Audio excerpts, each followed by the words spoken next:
नमो तस्स भगवतो अरहतो सम्मा सम्बुद्धस्स।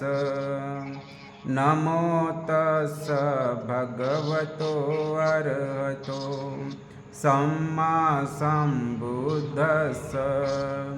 नमो तस्स भगवतो अरहतो सम्मा सम्बुद्धस्स। महाकारुणिक तथागत भगवान बुद्ध ने सुआख्यात किया हुआ सद्धम्म के पवित्र पावन मार्ग पर चलने वाला आर्य श्रावक संघ प्रथमतः 3 रत्नों को त्रिवार अभिवादन करते हुए युगों युगों की गुलामी उद्ध्वस्त करने वाले द्वितीय बुद्ध शासन के कर्णधार बोधिसत्व परम पूज्य डॉक्टर बाबा साहेब अम्बेडकर, उनके ही धम्म क्रांति को आखिरी सांस तक समर्पण और ऑनलाइन जुटे हुए उपस्थित हुए श्रद्धाशील संपन्न बौद्ध उपासक उपासिका बाल तथा बालिका, उनको भी खूब खूब मंगल मैत्री। तो आज ये गाथाएँ हैं, उद्धान वस्तु गाथा बहुत महत्वपूर्ण गाथा है। ये गाथा से भगवान बुद्ध को ज्ञान प्राप्त हुआ। तो ये पहले हम ये गाथा बोलेंगे। तो ये 153-154 नंबर की गाथा है धम्मपद अट्ठकथा की। वो बार बार तो हम रोज कहते हैं, तो आज फिर एक बार कहेंगे।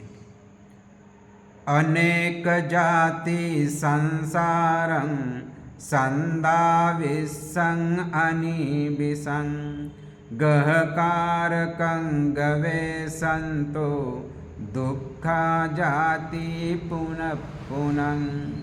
अनेक जाति संसारं संदाविस अनिबिसं गहकारकं गवे संतो दुःखा जाति पुनः पुनः।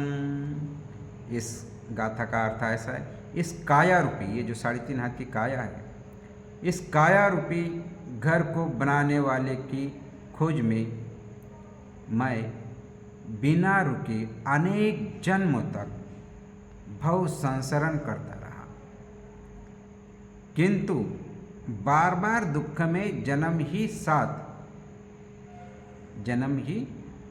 हाथ लगे, एक जन्म से दूसरा जन्म, एक जन्म से दूसरे जन्म। तो ये काया रूपी, इस काया से उस काया से। तो अब ये 154 नंबर की गाथा है। गहकारकं दिट्ठोसि पुनगेहन काहसी सब्बाते फासुका बग्गा गहकुट्ट विसंखतं विसंखारगतं चित्तं तन्हा खयमज्जगा। गहकारक दिट्ठोसि पुनगेहन काहसी सबाते फासुका भग्गा गहकुट्ट विसंकितं विसंखारगतं चित्तं तन्हा खयमज्जगा। तो ये घर बनाने वाले, ये कौन है घर बनाने वाले? आप तो मैंने देख लिया गया, आप तो फिर दोबारा मेरा नया घर नहीं बना सकता। तेरी सारी जो कड़ियाँ हैं वो टूट गई है और घर का शिखर भी विसंकृत हो गया। अब चित्त पूरी तरह से संस्कार रहित हो गया है और तृष्णाओं का क्षय यानी कि निर्वाण प्राप्त हो गया। तो भगवान की उद्धान गाथा जब बोधि प्राप्त होने के बाद हुई, ये गाथा का उन्होंने ये किया। तो अब ये और विस्तार से हमें इस कथा में सुनेंगे। उद्धान वस्तु कथा का नाम है। इस धर्म देशना शास्त्रा ने बोधि वृक्ष के नीचे विराजमान रहते हुए उद्दान यानी कि हर्ष के उद्गार उनके मुंह से निकले, उद्दान हर्ष के रूप में प्रकट किया था कि अनागत काल में आनंद स्थविर द्वारा पूछे जाने पर पुनः इसका व्याख्यान किया गया था। बोधि वृक्ष के नीचे विराजमान भगवान बुद्ध ने सूर्य के अस्त होने से पूर्व ही मार सेना का विध्वंस करा। ये जो मार है ना, मार सेना का तथागत भगवान बुद्ध 4 असंख्य 1 लाख कल्प के पारमिता होते हुए भी उस पर कितना मार आक्रमण करता है। तो हम कहते कि हमारा मन नहीं लगता, तो कैसा लगेगा? ऐसे तो बहुत पारमिता का बल चाहिए तभी ये मन लगता है। तो मार सेना का उन्होंने विध्वंस कर रात्रि के प्रथम प्रहार के पूर्व जन्म विषय का ज्ञान पर आवृत्ति अंधकार को नष्ट कर रात्रि के मध्यम प्रहार के में दिव्य चक्षु दिव्य दृष्टि प्राप्त हुई और रात्रि के अंतिम प्रहार में प्राणियों पर करुणा भावना पैदा कर प्रत्युपकार में ज्ञान उत्पन्न कर एवं उस पर अनुलोम प्रतिलोम कर क्रम से विचार कर सूर्योदय होने से पूर्व ही सम्यक संबोधि प्राप्त कर लाखों बुद्धों द्वारा अपरिचित उद्धान को कहते हुए भगवान बुद्ध ने ये गाथाएं कही। तो देखिए, जब तक हमारे भीतर राग है, द्वेष है, मोह है, वासना है, तो हम आगे बढ़ते ही नहीं है। तो ये मार की तो गाथा कहते, तो ये गाथा हम तो पहले बोले, फिर एक बार बोलेंगे कि याद रहना चाहिए। ये गाथा बहुत महत्वपूर्ण है। जब कोई व्यक्ति सम्यक संबुद्ध बनता है तो पहली वाणी भगवान बुद्ध की यही है कि उनके उदान हर्षोद्गार निकलते हैं। तो अरे क्या, मैं अनेक जन्म में तो ऐसे ही करता रहा। अनेक जाति संसारं संधा विस्स अनि विसंग गहकारकं गवे संतो दुखा जाति पुनः पुनः गहकारक दिट्ठोसी पुनगेहन कासी सबाते फासुका भग्गा गय कुट्टंग विसंखतं विसंखारगतं चित्तं तन्हा खयमज्जगा। तो सारी तृष्णा को उस व्यक्ति ने उखाड़ कर फेंक दिया, तृष्णा का नाम निशान नहीं रहा। तो ये इस गाथा में शरीर रूपी ग्रह का निर्माण करने वाले की मार्गना खोज करते हुए विविध जन्मों के माध्यम से संसार में आते जाते हुए दौड़ता रहा। यह संसार के बारे में बार बार जन्म लेता हुआ वस्तुतः दुखमय ही है। तो हम कहते हैं कि पुनर्जन्म नहीं है, और भगवान तो यहाँ स्पष्ट कहते हैं कि अनेक जाति संसार, इसका अर्थ है कि पुनर्जन्म होता रहता है। फिर कहीं पर भी हो, मनुष्य लोक में हो, प्राणी लोक में हो, देवता लोक में हो, ब्रह्मलोक में हो, कहीं पर भी हो, तो पुनर्जन्म होता ही रहता है। और तो कहते हैं कि अनेक जन्म में इस शरीर रूपी ग्रह निर्माण करने की खोज में क्या करता रहा, इस माध्यम से संसार रूपी दौड़ लगाता रहा था। एक ही जन्म लिया कि मृत्यु की तरफ दौड़ लगाता है, जन्म लिया कि मृत्यु की तरफ दौड़ लगता है। ये संसार रूपी के बार बार जन्म लेने का ये सारा जन्म है, जितने भी जन्म लिए उतने सारे जन्म दुखमय है। ये हुआ, ये नहीं हुआ, वो नहीं हुआ, सारा। तो ये फिर बार बार कहते कि ये घर बनाने वाले मारी घर बनाता है, मैं कहता है कि मैं ही अपना घर बनाता है। तो मैंने तुमको देख लिया, तुम अब पुनः अपना ग्रह निर्माण न कर सकोगे। अब दोबारा मेरा ग्रह का, यानी कि दोबारा मेरा जन्म नहीं होता, ग्रह निर्माण नहीं होता, तो दूसरी मेरी काया निर्माण नहीं कर सकती, क्योंकि काया निर्माण करने की जो मटेरियल है वो उन्होंने विभग्न कर दिया, तो तोड़ फोड़ के सारी श्रृंखला फेंक दिया। तुम्हारा अब श्रृंखला ये टूट गई चुकी है। अब ये सारी श्रृंखला है बनाने की, जो भी कोई है, तो श्रृंखला टूट गई है। ग्रह का शिखर भी विसृंखलित हो गया, यानी कि चकनाचूर हो गया वो भी, और मेरा चित्त संस्कार रहित हो चुका है। अब मेरे चित्त में एक भी संस्कार नहीं है कि अगला मेरे से जन्म हो, तथा मेरी तृष्णाएं भी क्षीण हो चुकी है। अब सारी भीतर की जो तृष्णा है क्षीण हो गई, अब उसमें पकड़ने के लिए कुछ है नहीं, मैं या ये। अब जब तक मैं रहता है, अरे ये रहता है, वो रहता है, तो भाई दुख ही दुख होता है, और दुख ऐसा ही पैदा होता है। अब तृष्णा पूरी निकल गई, अब कुछ भी नहीं, ऐसा व्यक्ति के भीतर मन में करुणा जागती है, इतनी करुणा जागती है। तो ये पहली गाथा में गहकारं गवे संतो,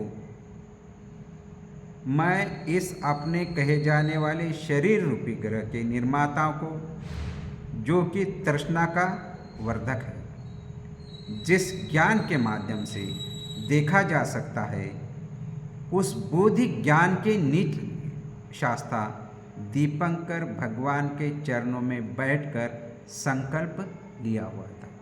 तो ऐसा किसी को भी सम्यक संबोधि प्राप्त नहीं होती। हम कहेंगे कि हमको सम्यक संबोधि प्राप्त हो, संकल्प करना पड़ता है। ईमाय धम्मानु धम्म पटिपतिया बुद्धं पूजेमि धम्मं पूजेमि संघं पूजेमि, ये संकल्प है। क्यों?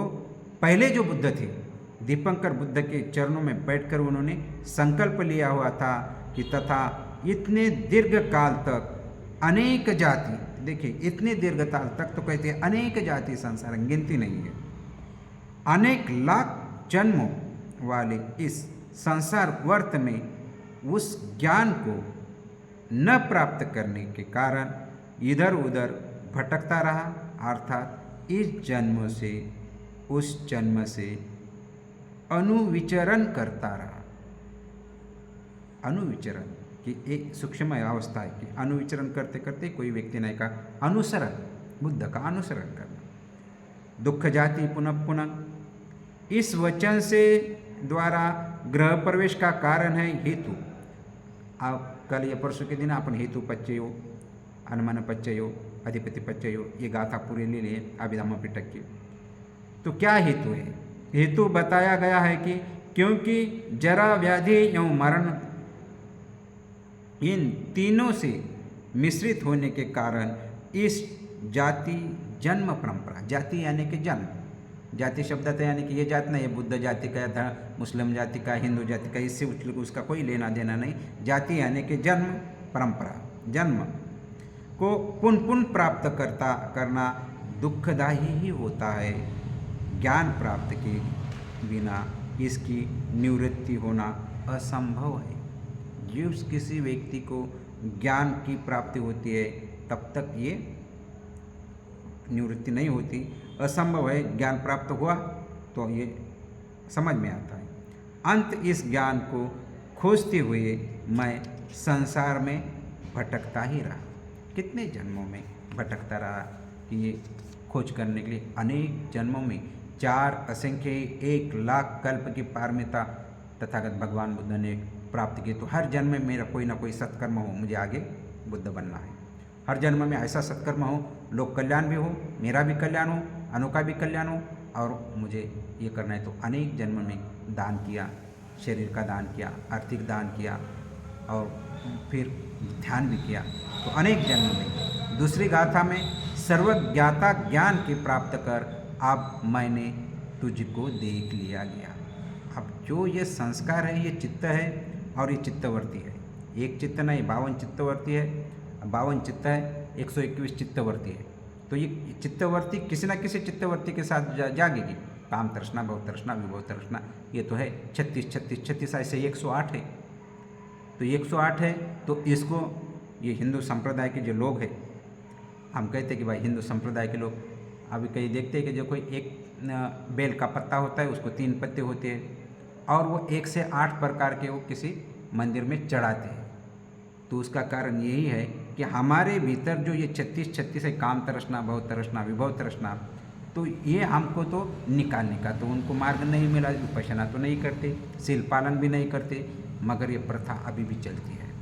तो हम कहते हैं अरे देखो ये हिंदू धर्म वाले लोग क्या करते हैं, पत्ती किसी धर्म, तो यही उसके कि हमारे भीतर है काम तृष्णा, भव तृष्णा, विभव तृष्णा, 36 36 36 108 होते हैं। तो 108 बेल के पत्ते किसी इसमें वो बहा देते हैं या अर्पण करते हैं। तो उनका मीनिंग यही है। तो हम तो डिस्कस ही करते रहते, अरे ये ऐसे लोग हैं, वो ऐसे लोग हैं, ये तो हिंदू धर्म वाले लोग ऐसे करते हैं, वो लोग ऐसे करते हैं, हम भी वैसे ही करते हैं। हमारे में उसमें कोई फर्क नहीं है, क्योंकि शील पालन नहीं होता है, ध्यान नहीं होता है, तो सब बेकार है, कोई काम का नहीं है। जहाँ ध्यान हो, शील का पालन हो, प्रज्ञा का अभ्यास हो, हमारे चित्त शुद्ध करने का काम हो, बाकी सारे काम तो अच्छे होते ही होते हैं। तो ये है, तो कहता है कि मैंने तुझे देख लिया, आप पुनर् मेरा घर नहीं बना सकता, तो फिर इस संसार में अपना आत्मभाव कहे जाने योग्य मेरा घर शरीर नहीं बना पाओगे, आप बन ही नहीं सकता। क्योंकि सब्बा तिफा सुखा बग्गा, अब तेरे द्वारा स्पर्श करने योग्य साधनाभूत सभी कलोशनी मैंने नष्ट कर दिया है। ये जो आँख दिखाई देती है ना, आँख के स्पर्श हुआ कि भीतर एक सेंसेशन होती है, वेदना होती है, और वेदना वो प्रिय लगती है तो राग जागता है, द्वेष जागता है। तो इसका किसी किताबों में लिखा हुआ वाला नहीं है। ये कान में कोई सुनाई देता है ना, अच्छा भी सुनाई देता है, बुरा भी सुनता है, बात झगड़े होते हैं, बुरा सुनाया, अरे मेरे ने उसने ऐसा कहा वैसा कहा, गाली दी, ये दी वो दी, भीतर भी सेंसेशन होती है, और वो पुराने सेंसेशन को जानती है, और फिर वो कहता है कि इन्होंने मुझे गाली दी, इन्होंने मेरी प्रशंसा की, उन्होंने अच्छा कहा, उन्होंने बुरा कहा, और फिर उसमें वाद विवाद होता है, अच्छा हो या बुरा हो, दोनों में से कोई ना कोई होता है। तो ये कहता है कि अब मेरे भीतर अविद्या, अब विद्या जागेंगी ही नहीं, क्योंकि विद्या जागेगी तो कर्म संस्कार बनेगा। अब अविद्या नामक शिखर को भी मैंने विध्वंस कर दिया है। ये अविद्या है आदमी को जन्म देती है। विद्या है वेदना में क्या होता है, अपने शरीर के भीतर वेदना चलती है, और हमने उसने कहा कि ये अच्छे है, एक क्षण के अंदर केमिकल बन गया, कर्म संस्कार बन गया, एक क्षण के अंदर भी इतना इसका वेग है, तो हमारे वेग तो पकड़ में ही नहीं आता है। तो ये अविद्या पच्चया संखारा, संखार पच्चया नाम रूप पच्चया सड़ायतन, सड़ायतन पच्चया फस्स, फस्स पच्चया वेदना, वेदना पच्चया तन्हा, तन्हा पच्चया उपादान, उपादान पच्चया भव, भव पच्चया जाति। इस प्रकार जन्म होता है। तो भगवान कहते आप इस प्रकार मेरा जन्म नहीं होता। तो उन्होंने वो कड़ी को ढूंढ लिया। तो ये सारी जो श्रृंखला है, तो इसमें तो एक एक में जो जैसी ऐसी कड़ी एक में है, तो ये कहाँ है, तो समझ में आए प्रज्ञा, जहाँ हमारी प्रज्ञा जाग जाए वेदना की, वहाँ हमको सजग रहना है। जहाँ वेदना होती है किसी भी शरीर में, कहीं पर भी वेदना हो, 3.5 हाथ के कायक, वहाँ हमें उसके प्रति राग नहीं करना है, द्वेष नहीं करना है, जो है वैसे हमें देखना है, समता भाव पुष्ट करना है। तो व्यक्ति अपने संस्कारों को निकालने का उसको मार्ग मिल जाता है। और भगवान बुद्ध ने यही किया। यही करते करते भगवान बुद्ध सम्यक संबुद्ध बने।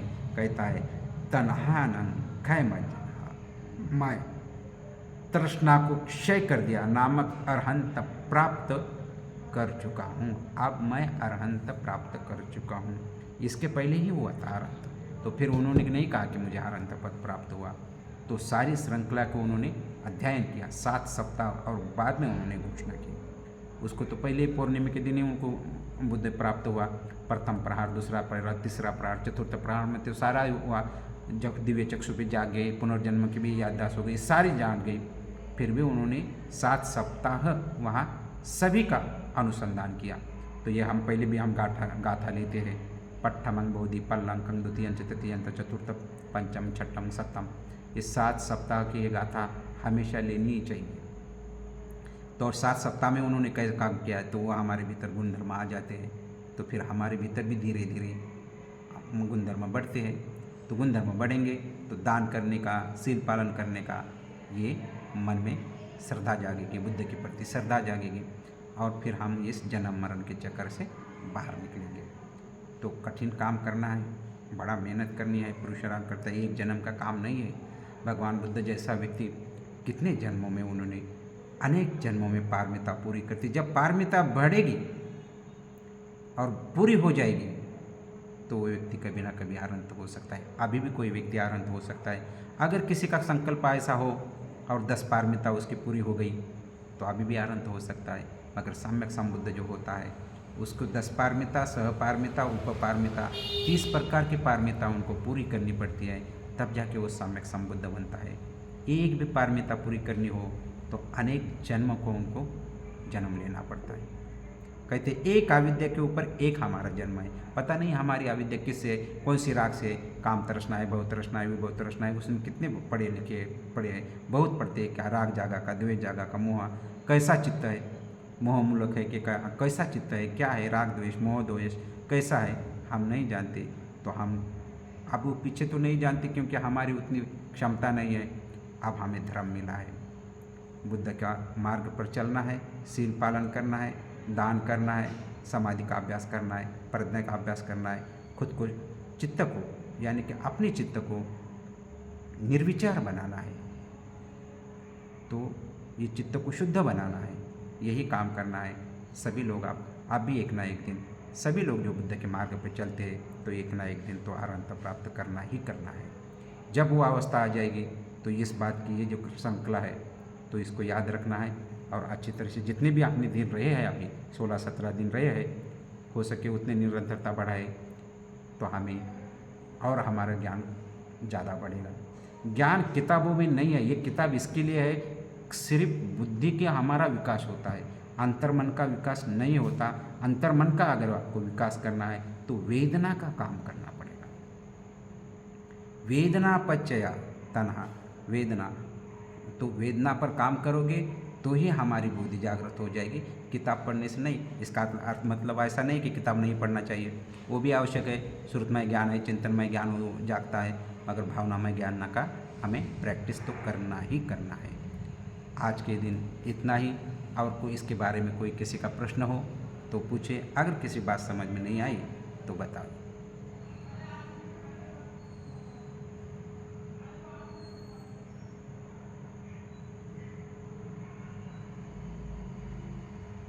मराठीत सांगा ना त्यांनी.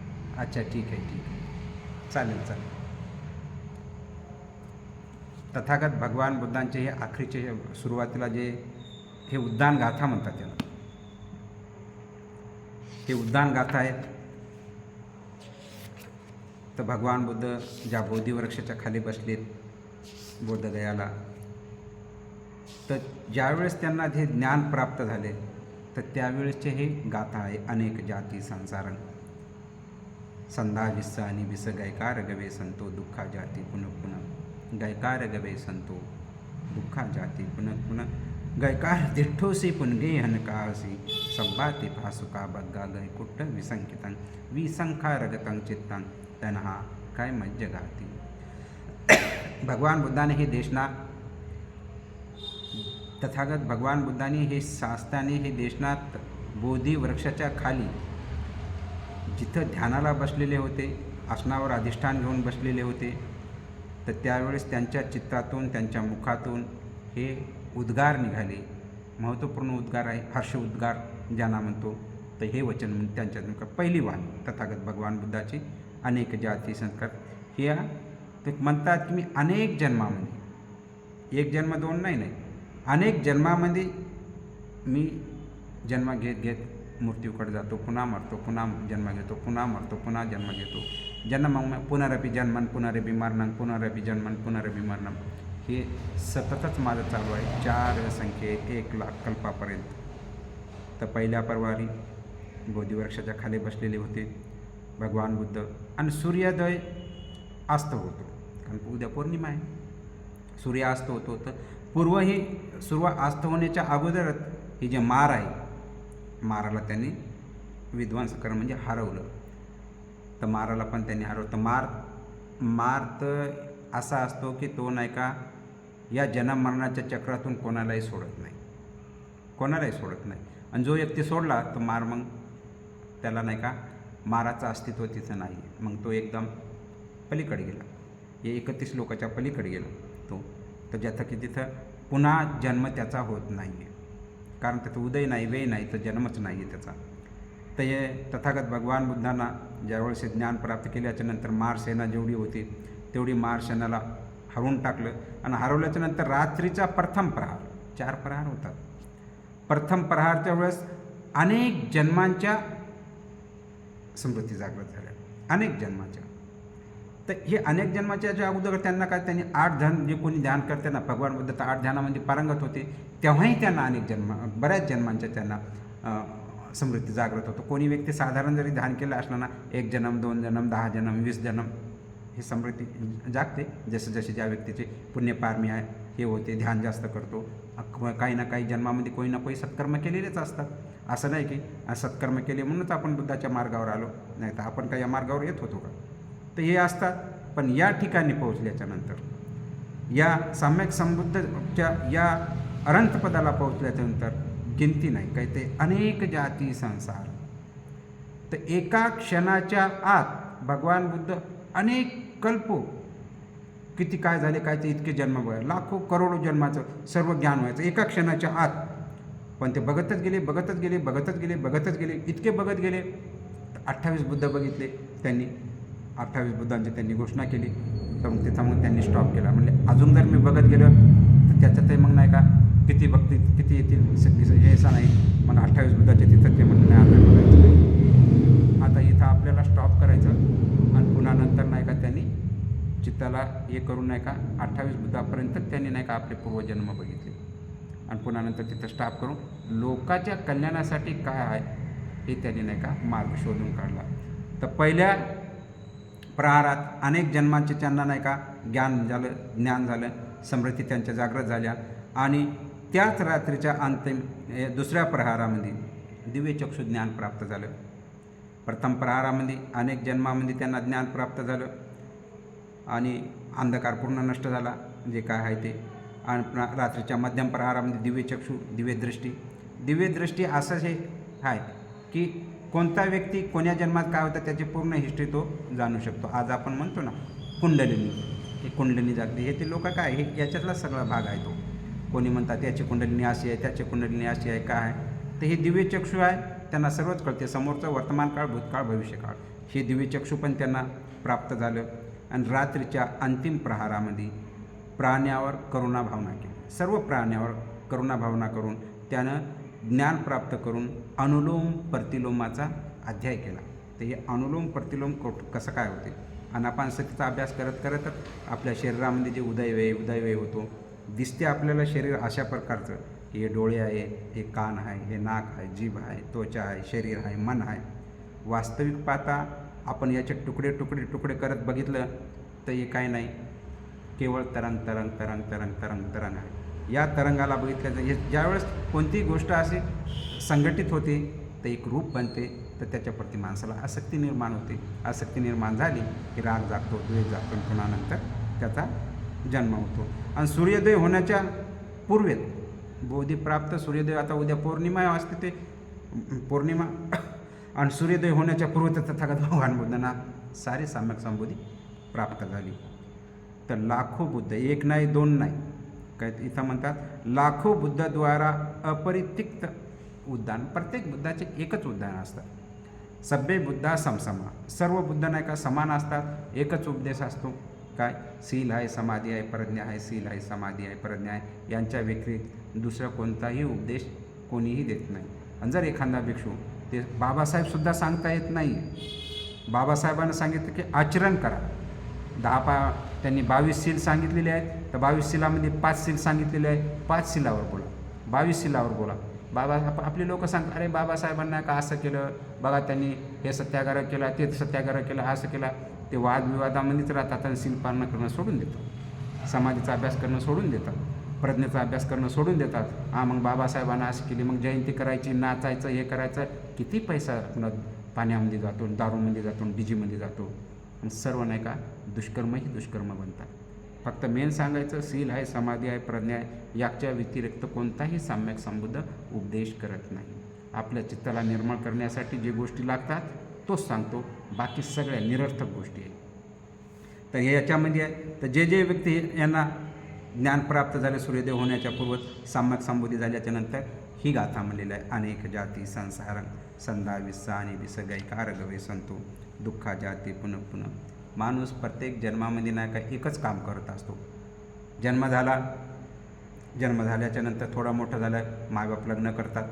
लग्न केल्याच्या नंतर लेकरं बाळ होतात. लेकरं बाळ झाल्याच्या नंतर त्याचं शिक्षण आहे लग्न आहे हे आहे.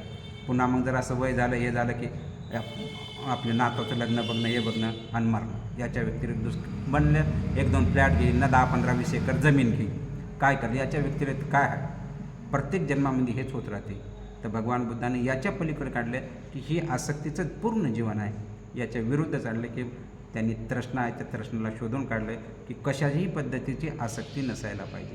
आपण म्हणतो हे माझा मुलगा आहे हे माझी मुलगी आहे हे आहे ते आहे.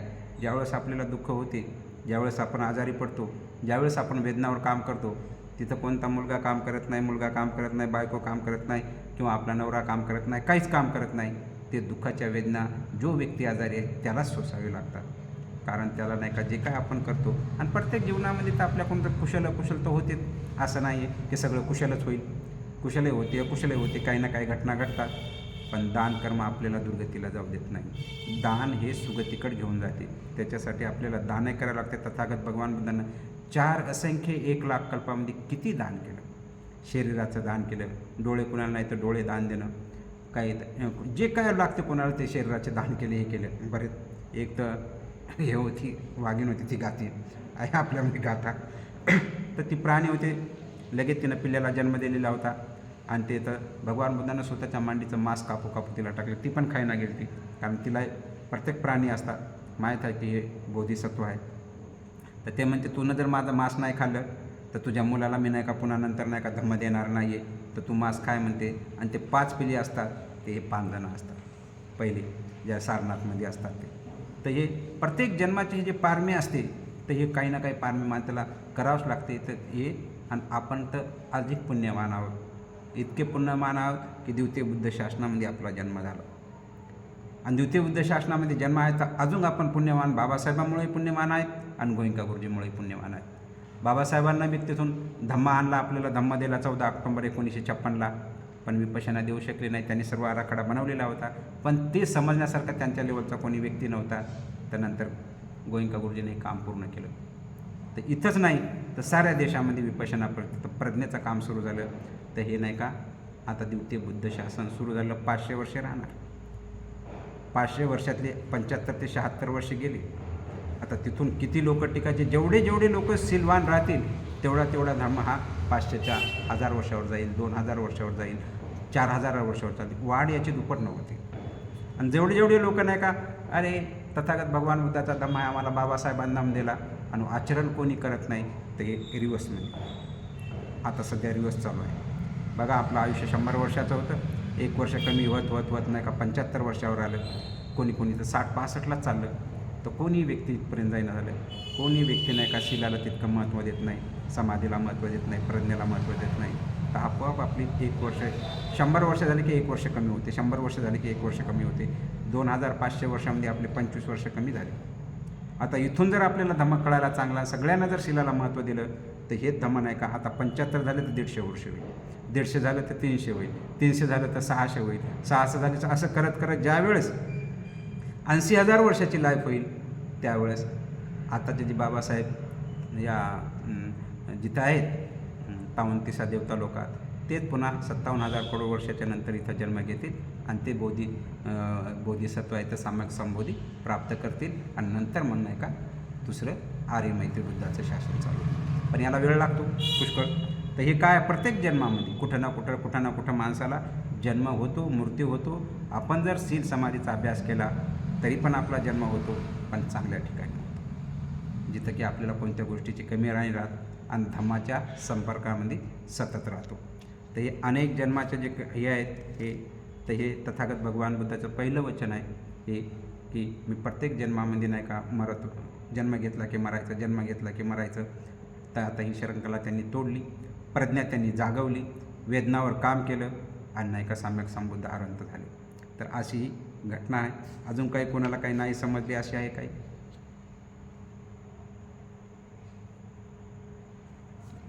समजली? समजले.